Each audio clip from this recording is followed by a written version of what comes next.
Aujourd'hui, la session de renforcement de capacité organisée par le programme PEVI rentre dans le cadre des missions de la Chambre de commerce qui consiste à appuyer les petites et moyennes entreprises, à les outiller pour les permettre de se développer.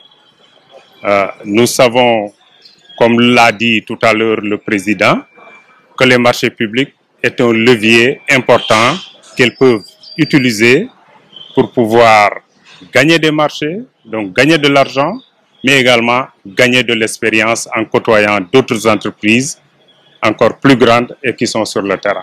Tout à fait, les marchés publics, c'est des mécanismes, c'est beaucoup d'informations déjà, et il faut avoir accès à cette information-là. Aujourd'hui, le thème qui va être traité, va consister à montrer à ces entreprises-là les différentes sources d'informations. Également, ils seront amenés à comprendre, comment dirais-je, les différents types de marchés publics qui existent et les possibilités qu'offre chacun des marchés publics à ces petites et moyennes entreprises-là pour pouvoir soumissionner. Je pense une bonne trentaine d'entreprises. Elles ont été choisies dans un programme beaucoup plus vaste. Il y a un encadrement qui est fait sur ces entreprises-là beaucoup plus important. Donc cette trentaine qui va recevoir ces formations-là a été fait sur la base d'une sélection que le projet Madame Awagay pourra revenir tout à l'heure. Tout à fait, tout à fait. Elles n'ont pas, vous avez vu tout à l'heure, le président l'a dit dans son discours, c'est 11% des entrepreneurs, des petites et moyennes entreprises qui connaissent les marchés publics. Donc, il y a nécessité d'une sensibilisation en leur direction pour les amener à connaître les sources d'information, mais également l'information elle-même sur les appels d'offres, sur les manifestations d'intérêt, entre autres.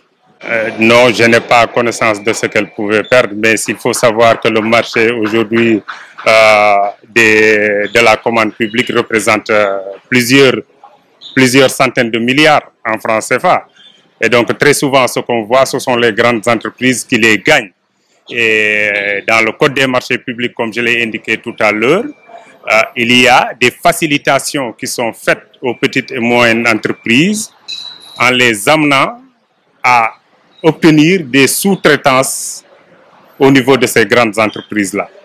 Ça va leur permettre de gagner de l'argent, de faire tourner un tout petit peu leur activité, mais également d'avoir une expérience qui demain pourra consister à être une référence pour elles et aussi les permettre de pouvoir justement postuler. Mais l'autre aspect aussi qui est important, et je pense qu'aujourd'hui, dans les 2 jours, ils vont le voir, c'est la mise en place de consortiums d'entreprises. Elles sont petites, elles sont faibles, elles n'ont pas de l'expérience, elles n'ont pas toutes les capacités techniques dont il faut avoir pour pouvoir aller dans le marché public.